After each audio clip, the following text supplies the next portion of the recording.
है omega study centre Mirzapur Darbhanga. Darbhanga में शीघ्र खुल रहा है माउंट लिटराजी स्कूल। अपने बच्चों के उज्जवल भविष्य के लिए आज ही संपर्क करें। नियर बीजेपी ऑफिस, दिल्ली मोड़, दरभंगा। संपर्क सूत्र 8084785233 92041228। वक्फ एक्ट संशोधन बिल लेकर देश भर में नई बहस छिड़ गई है। अभी यह बिल संयुक्त संसदीय समिति के पास है और इस पर विचार विमर्श किया जा रहा है। इसी बीच दरभंगा में वक्फ की संपत्ति का हवाला देकर दो पक्ष आमने सामने हो गए हैं। एक पक्ष का कहना है कि हनुमाननगर प्रखंड के तालपुपरी मौज के 15 एकड़ जमीन वक्फ बोर्ड का है, जबकि दूसरे पक्ष का कहना है कि यह हमारी पैतृक संपत्ति है और खतियान हमारे परदादा स्वर्गीय इलाही बख्श खान के नाम से है। इस पूरे मामले पर जिलाधिकारी राजीव रोशन ने वक्फ की जमीन के संदर्भ में कहा कि ऑफिशियल कागजात का अवलोकन किया गया है। अल्पसंख्यक कल्याण विभाग के द्वारा इस संदर्भ में निर्देशित है कि जो भी वक्फ बोर्ड की संपत्ति है, उसका हस्तांतरण अवैध है। साथ ही जो संपत्ति का ब्यौरा वक्फ बोर्ड ने वेबसाइट पर डाला है, कार्यालय के द्वारा बताया गया कि प्रश्नगत भूमि है, वह वेबसाइट पर दर्ज नहीं है। इसके अलावा बिहार का जो वक्फ बोर्ड है, उसके अध्यक्ष के द्वारा एक आदेश पारित किया गया है कि जो प्रश्नगत भूमि है वह वक्फ बोर्ड की जमीन के रूप में रजिस्टर्ड नहीं है। इस बारे में परिवादी के द्वारा वक्फ बोर्ड के लोगों से भी संपर्क किया गया है। उनके द्वारा बताया गया कि इस बारे में वक्फ बोर्ड कोई संशोधित आदेश पारित करने वाले हैं। अगर संशोधित आदेश कोई आता है तो उस आलोक में कार्रवाई की जाएगी। संदर्भ में जो ऑफिशियल दस्तावेज है उसका अवलोकन किया गया है। अल्पसंख्यक कल्याण विभाग के द्वारा निर्देशित है कि जो भी वक्फ की संपत्ति है उसका हस्तांतरण अवैध है। साथ ही उस संपत्ति का ब्यौरा भी वेबसाइट पे अपलोड किया गया है। कार्यालय के द्वारा बताया गया कि जो प्रश्नगत भूमि है वो उस वेबसाइट पे दर्ज नहीं है। इसके अतिरिक्त जो बिहार का वक्फ बोर्ड है, उनके चेयरमैन के द्वारा एक आदेश पारित किया गया है, जिसमें स्पष्ट किया गया है कि फलाने खाता फलाने खेसरा की भूमि वक्फ की संपत्ति के रूप में रजिस्टर्ड नहीं है। और जो परिवादी हैं उनके द्वारा बताया गया कि उन्होंने संपर्क किया है वक्फ बोर्ड के लोगों से, और वक्फ बोर्ड के द्वारा शायद उन्हें बताया गया है कि वो कोई संशोधित आदेश देने वाले हैं। तो अगर कोई संशोधित आदेश वक्फ की ओर से आता है तो उसके आलोक में अग्रेतर कार्रवाई की जाएगी। हुआ क्या जो आया तो बताया क्या? उनके द्वारा बताया गया कि पूर्वजों के द्वारा 1923 में वक्फ अल औलाद करके वक्फ किया गया था। उर्दू में उनके द्वारा दस्तावेज जो निष्पादित हुआ था 1923 या 1919, कुछ पुराने दस्तावेज जो थे वो दिखाए गए थे, और ये भी दावा उनके द्वारा किया गया कि उनकी संपत्ति वक्फ में 143 और 143 ए के रूप में रजिस्टर्ड है। परंतु जो वक्फ बोर्ड के चेयरमैन का आदेश कार्यालय को, जो उन्होंने अल्पसंख्यक के जो सहायक निदेशक हैं अल्पसंख्यक विभाग के, उनको जो पत्र भेजा है उसमें वक्फ बोर्ड के चेयरमैन के द्वारा जो आदेश पारित है उसमें अंकित किया गया है कि ये जो सर्टेन प्रॉपर्टी है वो वक्फ की संपत्ति नहीं है। हुआ क्या? भूमाफियाओं ने क्या किया? नहीं, इसके आलोक में जमीन का रजिस्ट्रेशन की कार्रवाई हुई है। उसका जो वक्फ के चेयरमैन हैं उनके आदेश के आलोक में, तो अभी उसमें यही निर्देश दिया गया है कि अगर वक्फ बोर्ड से कोई आदेश आता है जिसमें ये स्पष्ट हो कि वो वक्फ की संपत्ति है तो फिर अग्रेतर कार्रवाई हो पाएगी। सबसे बड़ी बात है कि जिस तरह भूमाफियाओं का बात कहा जा रहा है, तो ये क्या भूमाफियाओं के द्वारा इस तरह का किया गया है कि कहीं प्रशासनिक कुछ गलती हो?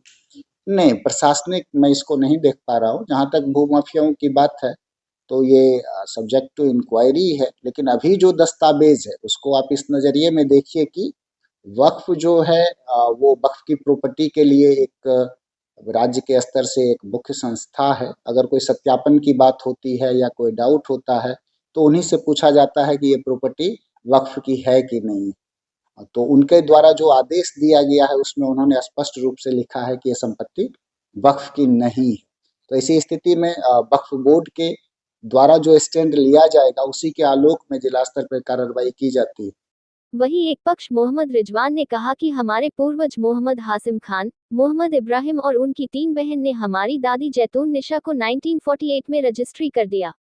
तथा हमारी दादी जैतून निशा ने 1950 AD में हमारे पिता कमरुल होदा को कबाला कर दिया, जिसका 1955 में दरभंगा कोर्ट से हम लोगों को डिग्री प्राप्त है।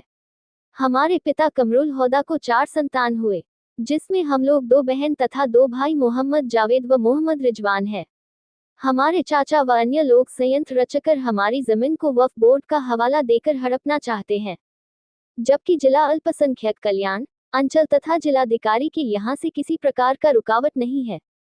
साथ ही बिहार स्टेट सुन्नी वक्फ बोर्ड पटना ने अपने पत्र में थाना नंबर 265, खेसरा नंबर 82 नया, खेसरा नंबर 147, 164, 166, 141 को स्पष्ट तौर पर लाख है कि यह संपत्ति बिहार स्टेट सुन्नी वक्फ बोर्ड का नहीं है।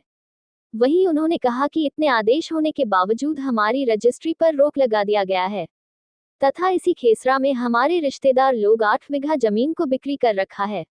दादा का नाम स्वर्गीय मोहम्मद हाशिम खां हुआ, जिनका 2 शादी है।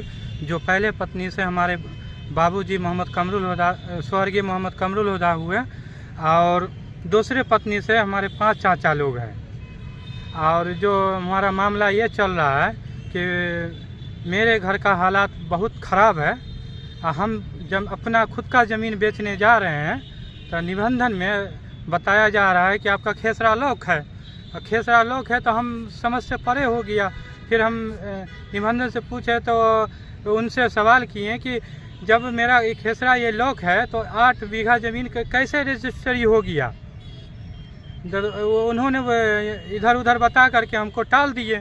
फिर हम सोचने बैठे तो मेरे चाचा लोग आरोप डाल रहे हैं जो निजी संपत्ति है। मेरे चाचा लोग भू माफिया से मिले हुए हैं और बोलते हैं ये संपत्ति वक्फ का है। जो मुसलमान सबको यानी इस मसले में साथ आने के लिए जो वो ज़मीन बिल्कुल निजी है। ऐसे लोगों से वक्फ बोर्ड बदनाम है। जो वक्फ की ज़मीन है वो लोग खुद बेच दे रहे हैं और निजी ज़मीन को वक्फ बता रहे हैं। ऐसे लोगों से वक्फ बोर्ड बदनाम है। ऐसे लोगों से मुसलमान गुमराह हो जाएगा। मुसलमान सभी लोगों से हमारा ये कहना हुआ कि वो कागज़ देखें जो हमारे पास हर डॉक्यूमेंट है, खतियान है, केवाला है, जो हमारे परदादा दादाजी मौजा ताल पिपरी थाना नंबर 265 में बेचे हुए हैं। बहुत सारा ज़मीन जो मेरे पास खतियान है, केवाला है, प्राप्त है, हर एक चीज़ है मेरे पास, हर एक सबूत है। वक्फ बोर्ड का जो लेटर है वो भी है मेरे साथ में ही। तो रजिस्ट्रार के यहाँ जाते हैं, रजिस्ट्री ऑफ कार्यालय में, तो क्या बोला जा रहा है वहाँ पे? निबंधन कार्यालय में जाते हैं तो निबंधन कार्यालय का क्या साठ गांठ है, हमारे समझ से परे है।